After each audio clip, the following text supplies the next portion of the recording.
J'ai installé ma petite tente dans les bois de Compiègne, c'est vraiment pas loin de Verberie.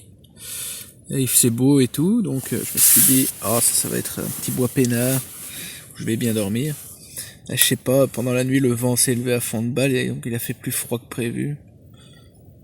L'inconfort, le vent, te demander si quelqu'un va te surprendre, ou je sais pas. Résultat des courses, je crois pas avoir dormi 1 heure. Même pas, je crois pas avoir dormi.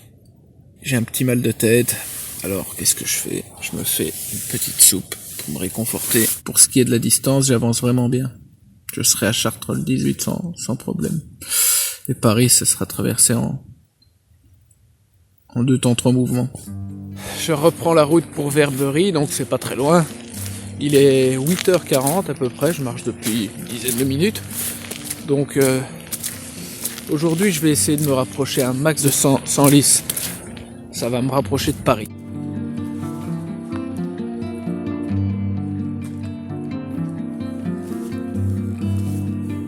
La belle église de Verberie. Ça doit être ouvert. Toujours en coupant en plus court, j'ai trouvé une voie plus directe vers Senlis. Et je passe par un bled qui s'appelle Raret, je crois. Et il y a un golf ici et je passe devant un magnifique château. Look at this. Vous voyez, une espèce de Versailles miniature.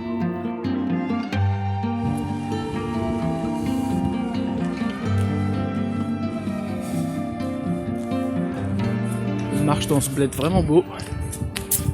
Prochain virage, c'est une ligne droite jusqu'à Senlis. Bon, comme on est dimanche et que je vois pas trop où je vais pioter, à moins qu'une solution s'offre à moi, comme je vois pas trop où je vais pioter, j'installerai ma tente sur le chemin vers Écouen, quoi. Donc je serai vraiment déjà bien lancé pour demain. Je ne ferai pas Paris demain, non. Mais si j'arrive à faire Écouen, je serai de toute façon un peu en avance. Ouf, pile dans les temps, quoi. Faut quand même que je gagne un peu de temps avant Chartres. Faut voir par où je peux passer. Je vais passer par le village de Bray. Comme dans le Seigneur des Anneaux. À l'auberge du poney fringant. C'est parti. Je suis trop content. Qui c'est qui dort chez les sœurs Clarisse ce soir? Moi. Ouais, c'est un tuyau de mon père et qui a regardé un peu dans ses recherches. Bon, après, j'allais tomber dessus, mais il m'a devancé. Et donc il y a un monastère, le monastère des sœurs Clarisse, qui héberge les pèlerins. Donc j'ai téléphoné, on est dimanche donc je savais pas si j'allais tomber dessus.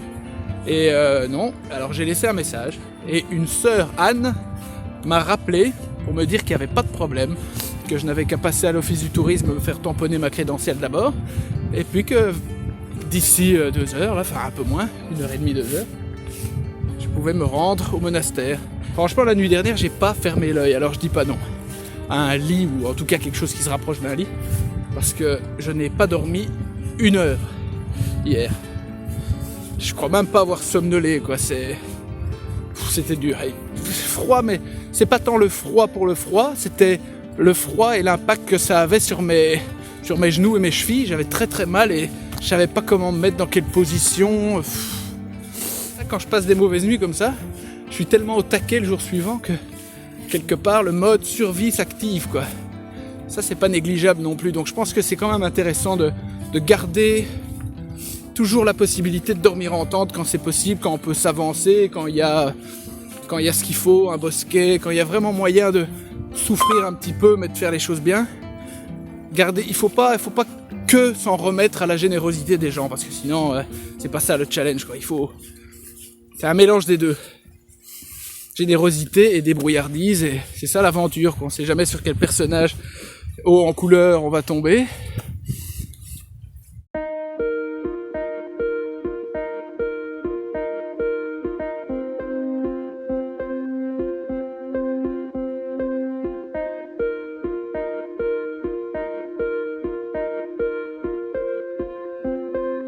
Marcher cette longue route de gravier.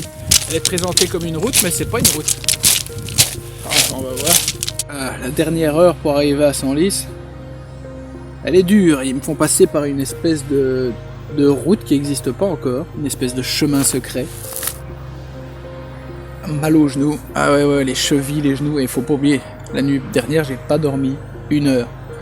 Donc c'était une longue journée de marche. Je suis content de me reposer à Senlis. Dormir surtout. Peut-être manger.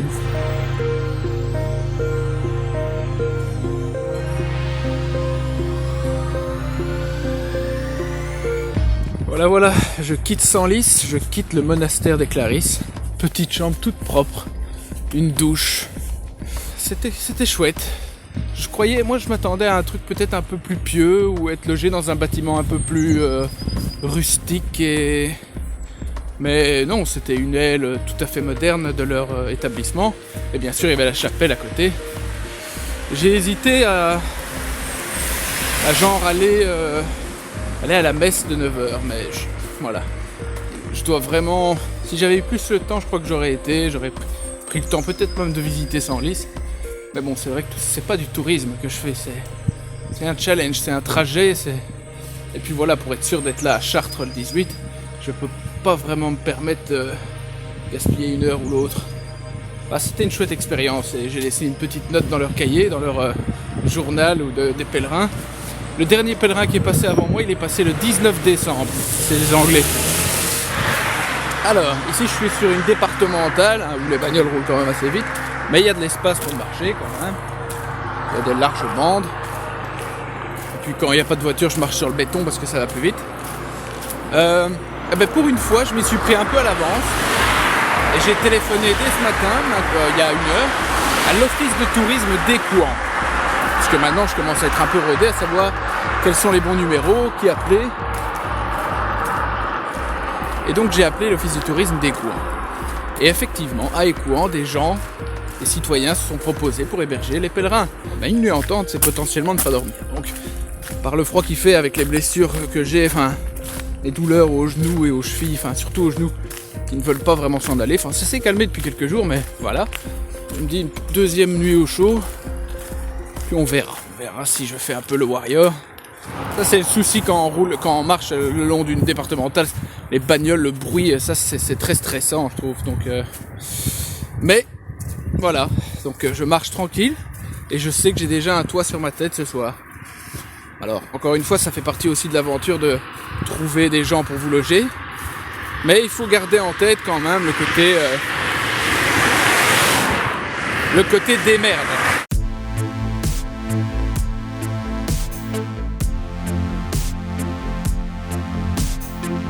Alors je me dégourdis un peu, je me repose les jambes. Ça fait 2 heures que je marche, il ne reste plus que 4 heures, 20 km et il est tôt, donc je suis content. Par contre, c'est hyper stressant parce que plus tôt, en arrivant sur la même départementale, celle qui est là-bas, je suis passé à droite d'une forêt où il y avait une chasse en cours. Et j'entendais vraiment les chasseurs tirer coup de feu après coup de feu, s'acharner à croire qu'ils tiraient à la Thompson. Et voilà quoi, c'était une partie de chasse endiablée quoi. Donc j'avance toujours vers Écouen. J'avance vraiment bien, j'aurais bientôt fait 3 heures, donc la moitié du chemin.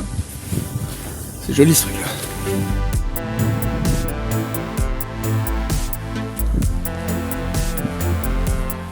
Si je voulais, je pourrais prendre un train. Et tout jusqu'à Paris. Et ouais, ce serait plus facile hein. Voici c'est certain. Chasse en cours lundi. Et c'est par là que je dois aller. Il n'y a pas d'interdiction de passer ni rien, donc je suppose qu'il y a des règles de base à la chasse qui font que ça flingue pas n'importe comment.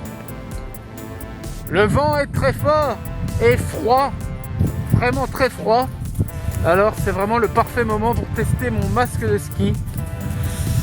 Non, ça va. Ah, il n'y a que ma main qui tient le téléphone qui est en train de geler par exemple.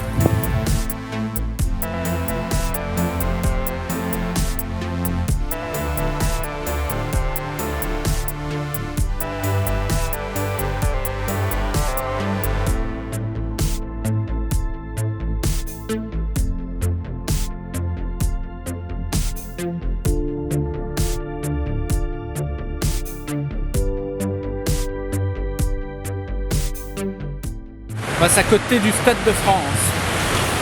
Voilà, c'est la traversée de Paris par les coins franchement dégueulasses, mais ça va, je dirais que les heures sont pas les pires à mon avis. Et il y a beaucoup de trafic, beaucoup de gens qui traînent. Mais bon, je me suis arrêté pour un petit café à Saint-Denis et là je marche tout droit vers Paris. J'ai quelques numéros d'associations d'aide aux pèlerins pour Compostelle, Compostelle 2000, les Amis de Compostelle. J'ai eu un numéro d'un mec qui héberge potentiellement, je lui ai laissé un message. Donc voilà, je me démerde pour avoir un hébergement ce soir. Dans le pire des cas, ben voilà, j'irai dans un hôtel Ibis, un hôtel le moins cher possible à 50 bifetons. Mais voilà, j'espère me démerder quand même en mode économique. On va voir. Et voilà la tour Saint-Jacques.